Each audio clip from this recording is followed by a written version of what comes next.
In 218 BCE, a battled army of 26,000 infantry, 6,000 cavalry, and just 37 surviving elephants emerged from the snows of the Alps to face 42,000 Roman soldiers. Rome believed victory was certain, yet over the next 3 battles, one Carthaginian commander would orchestrate the most audacious tactical masterpieces in history. Moves so devastating, they forced modern generals from Rommel to Patton to rethink the art of war. What exactly were Hannibal's legendary battlefield maneuvers, and how did he shatter Rome's confidence in a single winter morning? The answer begins on the frozen banks of the Trebia River. Dawn broke over the plains near the Trebia River, the air sharp with the bite of winter. On the far bank, Roman soldiers huddled around their campfires, unaware that Hannibal's next move was already in motion. A sudden commotion shattered the morning stillness as Numidian cavalry surged from the Carthaginian lines. Lightly armored, riding swift horses, these North African riders darted across the icy river, hurling javelins and shouting taunts at the Roman sentries. Their attack was not meant to break the Roman lines, but to provoke. Numidians excelled at these hit-and-run strikes, vanishing before the enemy could organize a response. Inside the Roman camp, the insult was too much for Consul Sempronius Longus. He had waited weeks for this chance, his pride already stung by reports of Hannibal's impossible Alpine crossing. Now, with the enemy so close and seemingly reckless, Sempronius saw the opportunity for glory. He ordered his entire army, more than 40,000 men, to arms. There was no time for breakfast, no time for warm cloaks or careful formation. The order was clear: drive the Carthaginians back across the river and crush them. Roman soldiers rushed from their tents, weapons clutched in numb fingers, breath steaming in the cold. They surged toward the water's edge, armor clanking, banners snapping in the wind. The Trebia ran high and fast with meltwater from the distant Alps, its current swift and the water bone-chilling. Men waded in, some chest deep, the cold biting through wool and leather.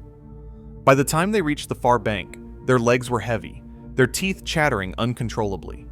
Many were already exhausted, their energy drained by the shock of the icy crossing.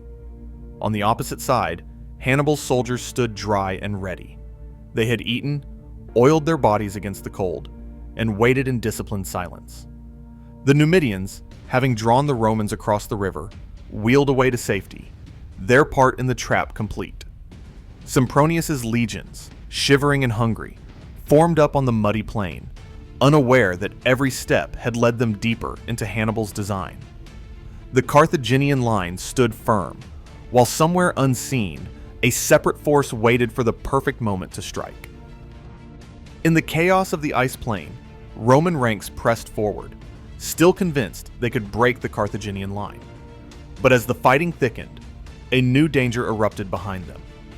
From a brush-choked ravine, 400 yards to the south, 2,000 hand-picked Carthaginian troops surged out. 1,000 elite cavalry and 1,000 swift-footed infantry, all led by Hannibal's younger brother, Mago. They had spent the night hidden in the cold, pressed flat against the earth, waiting for this signal. Now, with the Romans fully engaged and their rear exposed, Mago's force struck like a hammer. The Roman rearguard never saw them coming. Mago's cavalry crashed into the Triarii and Velites from behind, splitting the Roman formation in two. The infantry followed, cutting down confused legionaries who spun around to meet the new threat. Panic rippled through the Roman lines.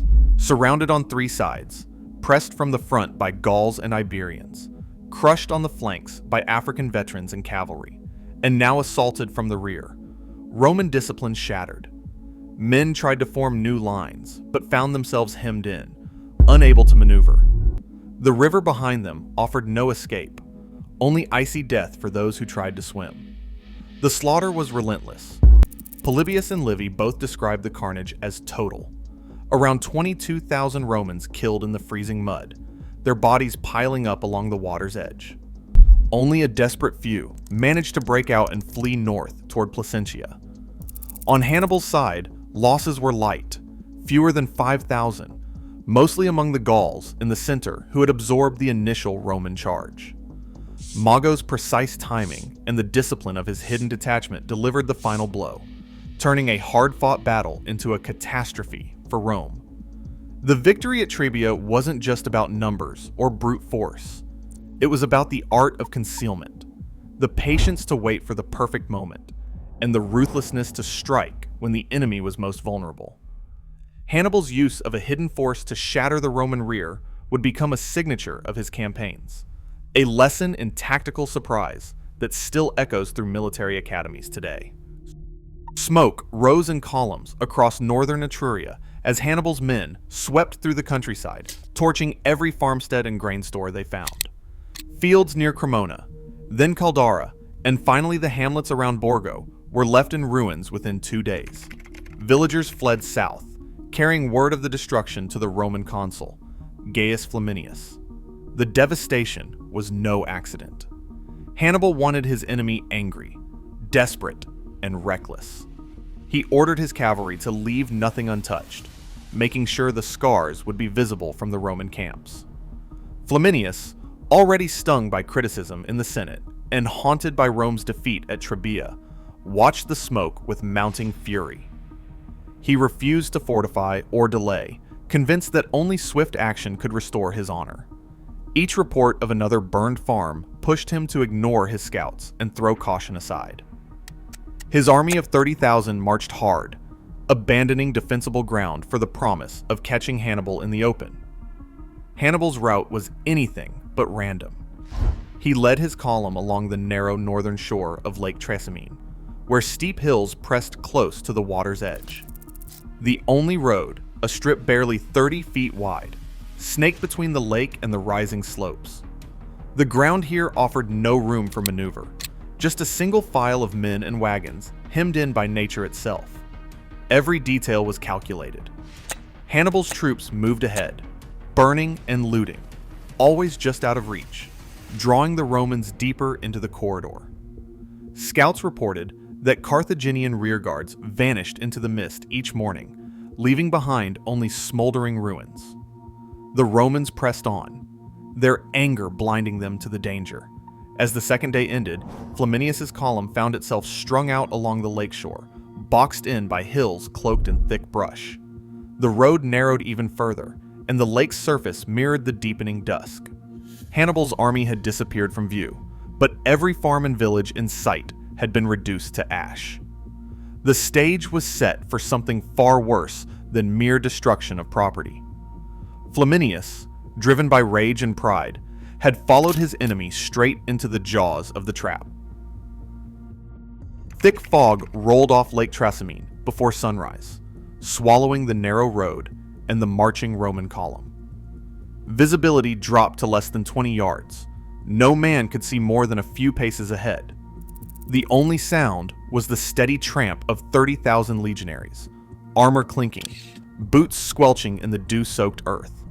Somewhere above, unseen in the mist, 40,000 Carthaginian soldiers waited in absolute silence. At precisely 12 minutes past 7, a single trumpet blast shattered the stillness. In an instant, chaos erupted. From the slopes, Iberian and African infantry crashed down through the fog, their war cries muffled and terrifying. Spears and swords struck from every direction. Romans, trapped between the lake and steep hills, found themselves attacked before they could form ranks or even draw weapons. The front of the column tried to turn and fight, but the rear was still packed along the road, unable to move or even see the enemy. Panic spread as men stumbled over each other. Some pushed into the water, others cut down where they stood. To the south, a contingent of Celtic warriors surged forward, blocking the only exit. Among them was Ducarius, a tall, broad-shouldered Celt with a personal vendetta. Spotting Consul Flaminius in the confusion, Ducarius fought his way through the melee, shouting above the din. He reached Flaminius and, driven by the memory of his father killed by Roman swords, struck the consul down. The death of their commander sent shockwaves through the Roman ranks. For 3 hours, the slaughter continued. Legionaries fought in small knots, blind and desperate, their discipline shattered by the fog and the suddenness of the assault. Some tried to swim for safety, but drowned under the weight of their armor. Others surrendered, hoping for mercy that rarely came. By midday, the killing had slowed. 15,000 Romans lay dead or dying along the lakeshore and in the water. Another 15,000, cut off and surrounded, were taken prisoner and later sold into slavery. Carthaginian losses numbered only 2,500, most of them Celts who had borne the brunt of the first charge.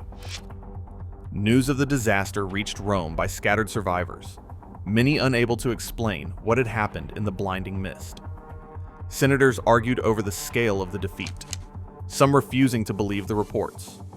The shock ran deep. Rome's confidence in its own invincibility was shaken to the core. The Senate, desperate for answers, turned to a new doctrine, one that would avoid open battle with Hannibal at any cost. On the banks of Lake Trasimene, Hannibal had not just destroyed an army. He had forced Rome to rethink its entire strategy. The fields outside Cannae shimmered with late summer heat as two armies faced each other across the dust. 86,000 Romans stood in dense ranks, shoulder to shoulder, their banners snapping above a sea of helmets and shields. Opposite them, Hannibal's 50,000 waited in a formation that defied every Roman expectation. Instead of a straight line, Hannibal's infantry curved outward in a bulging crescent, projecting confidence and daring the Romans to attack. At the center, his Gallic and Iberian troops formed the outward swell, less armored, less experienced, but positioned to take the first blow. On the flanks, his African veterans stood in disciplined silence, their shields polished, their spears ready. Many wore armor stripped from Roman dead at Trebia and Trasimene, blending in with the enemy's own style. This detail would soon sow confusion where it mattered most. Along the edges, Hannibal's cavalry, 10,000 strong, mostly Numidians, and Spanish horsemen, outnumbered the Roman horse, nearly 2 to 1. Their mounts pawed the dirt, waiting for the signal. Every piece was in place for a battle that would test the limits of tactical imagination. The Roman plan was simple: use overwhelming weight to smash through the Carthaginian center, then roll up the sides. Confidence radiated from the Roman lines. They believed sheer force would win the day, just as it had for generations. But Hannibal had spent days scouting the flat plain, measuring every rise and hollow. He understood how the Romans thought, how they pressed forward when they sensed weakness, how they crowded together in pursuit of a breakthrough. The convex crescent was no accident. It was a lure, designed to absorb the shock of the Roman assault and channel their momentum inward. As the sun climbed higher, Roman infantry surged ahead in deep columns, their officers barking orders to press the attack. The Carthaginian center began to bend, giving ground slowly, but never breaking formation. Step by step, the Romans advanced deeper, drawn into the swelling pocket. On the flanks, the African heavy infantry held their ground, waiting for the moment when the Roman lines would be stretched thin and vulnerable. The cavalry, unleashed on the wings, began to drive back the Roman horse, threatening to encircle the entire battlefield. Every move was calculated, every position chosen for maximum effect. Hannibal watched from his command post, reading the flow of battle as if it were a game of chess. In that hour, the fate of Rome's greatest army hung on the subtle curve of a battle line and the hidden strength waiting on its edges. By late morning, the Roman army at Cannae was packed so tightly inside the shrinking pocket that movement became impossible. 86,000 men, pressed shoulder to shoulder, found themselves trapped in a space no larger than 6 football fields, just 400 by 600 yards. The Carthaginian lines, once curved outward like a bow, had snapped inward, forming an unbreakable ring of steel and shields. Hannibal's African infantry advanced from both flanks, their spears driving into exposed Roman sides. Cavalry under Hasdrubal thundered behind, sealing the last escape. Inside the pocket, the air grew thick with dust and panic. Legionaries, hemmed in on all sides, could barely lift their arms to defend themselves. Officers shouted orders that vanished into the crush. Some men tried to claw their way out, only to be driven back by the press of bodies. The heat of the afternoon baked the living and the dying alike. For hours, the killing was methodical, Carthaginians stabbing downward, Romans suffocating as the mass heaved and pressed in on itself. Polybius wrote that so many fell that the dead stood upright, held in place by the bodies around them. By midday, the slaughter reached its peak. Consul Lucius Aemilius Paulus, wounded and refusing to flee, was cut down near the center of the melee. Around him, senators and tribunes fell. 80 members of Rome's political class lost in a single day. The cries faded as exhaustion set in. When the Carthaginian line finally loosened, the plain was silent except for the moans of the wounded and the cawing of circling birds. Estimates of the dead vary. Polybius, who interviewed survivors, counted as many as 70,000 Roman casualties. Livy and later historians suggest a lower but still staggering toll, closer to 50,000. Modern scholars like Adrian Goldsworthy, weighing burial pits and ancient exaggeration, place the number between 48,000 and 62,000. On the Carthaginian side, losses were light, perhaps 6,000, mostly among the Celts in the embattled center. By 1130, the pocket had collapsed completely. The greatest army Rome had ever assembled was gone, wiped out in a few relentless hours. Hannibal stood victorious on the field, his masterpiece of tactical geometry complete.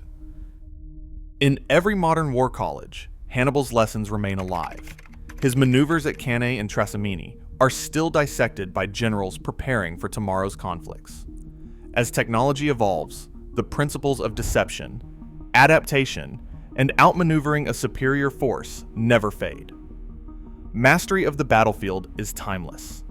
In strategy, brilliance isn't about numbers, it's about seeing what others miss. What would Hannibal do today? Let me know your thoughts below.